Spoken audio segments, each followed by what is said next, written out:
Hello, hello. You're listening to Early Start, 12 a.m. It's your favorite local station every Monday, Tuesday, and Thursday. Today on our program, we have Professor Gustavus Arpeggio with an astounding discovery he's most recently made. Why don't you just give it to us straight, Professor Arpeggio? Yes, thank you, dear boy. I am very grateful to have the time to discuss with you and your audience on this radio program.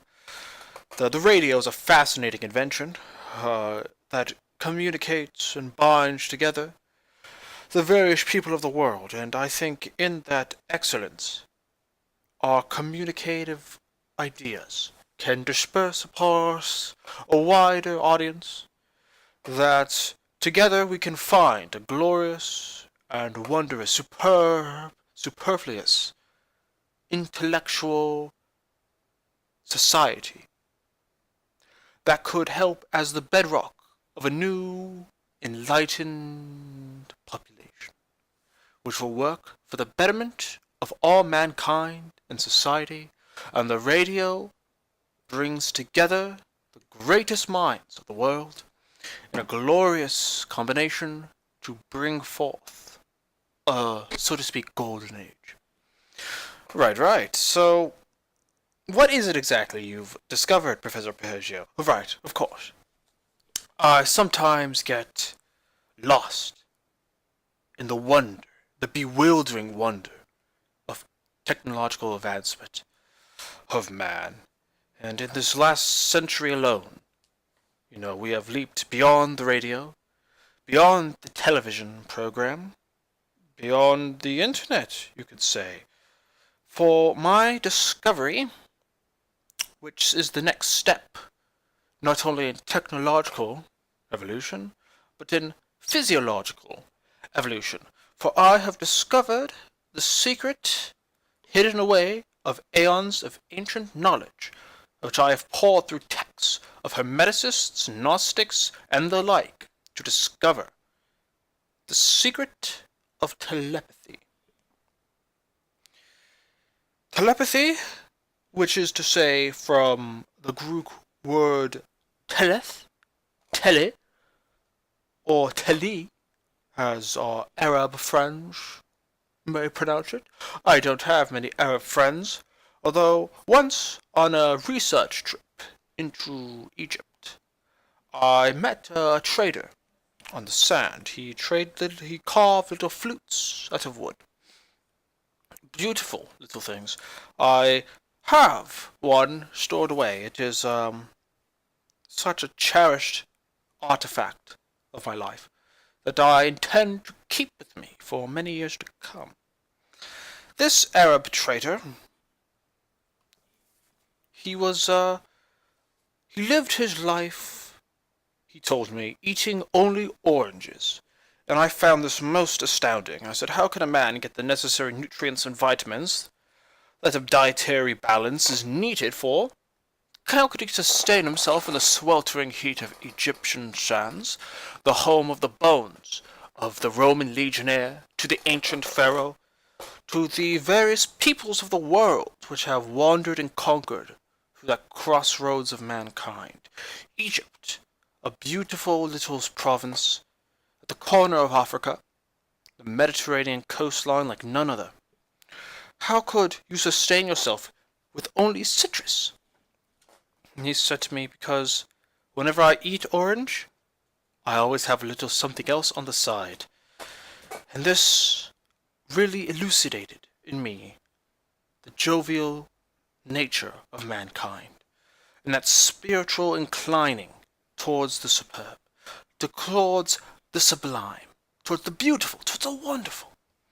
And I've always kept that lesson with me.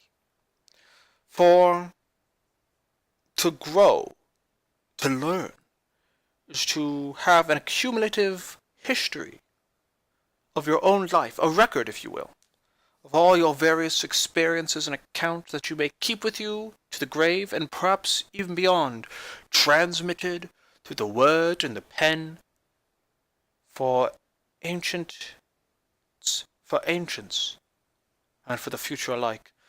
I remember as a young child I would hole up reading Virgil, and at the beautiful craftsmanship of the words and beyond the mind of such a genius today that men can still read it.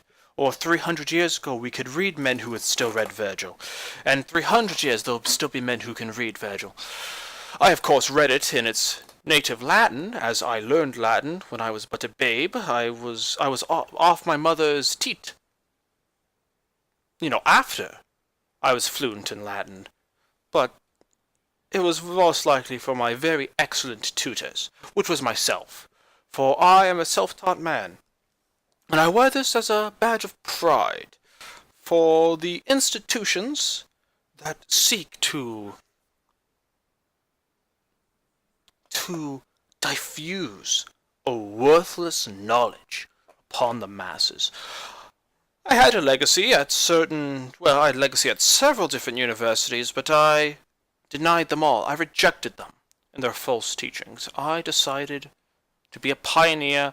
I must set out on a track not known to any normal individual. I was to be the professor. I was to be the Virgil, the ancient writer, the heroic man, forging out my own destiny, that Faustian spirit. Of course, now that I am a professor at a university, I must say the children, for that's all they are, the children, who come to me, who seek to learn from me, and I can mold their minds. I have in my hands a destiny like none other. I can rearrange the very thoughts with my words alone. This beautiful, wonderful, horrific power I possess with only my tongue, like a sword, against the fabric of their minds. I, of course, teach classes, but I often take trips to expand, for I always say you can only expand outwards. And that's always where my mind travels. So, I've always wondered, where would I be if I knew everything I knew now when I was but a child? And then I remember, I do. For you could only so much you could learn in this world, and I can only learn so much, that I figured the child who knows nothing knows as much as the man who knows everything. That is to say, there are no men who know everything, since not everything can be learned, but mankind can strive to learn everything. Mankind can strive to go forward with everything, and to this I say onward, onward to the infinite, to the impossible, to the wondrous. That has always been my life's goal, my life's work. Eureka, discovery, beauty. And to this end I continue ever onward, and I will not cease until I lay cold in my grave, for until that moment when my heart, the engine of blood, ceases forever. For only then can I be content in my life's work. It is a pity, of course, that man cannot live so long, and it is what I have spent much time investigating, that perhaps I can uncover the secret to eternal life, and I have. That is the discovery I wish to share with you all today. I have discovered immortality, but of course, the secret I will not share, for immortality is a precious gift, something like a cup dashed from the lips, should only be known to a few. And I, of course, elect myself to know immortality, for I have a gift to give to the world that none other may have. And for me to share this gift, of course, would be to deprive myself of my unique place on the man, the great hero. And to this I say, I'm going to have to cut you off. Thank you. That is all the time we have allotted for our program today. It's been 10 minutes. I just have one last thing too.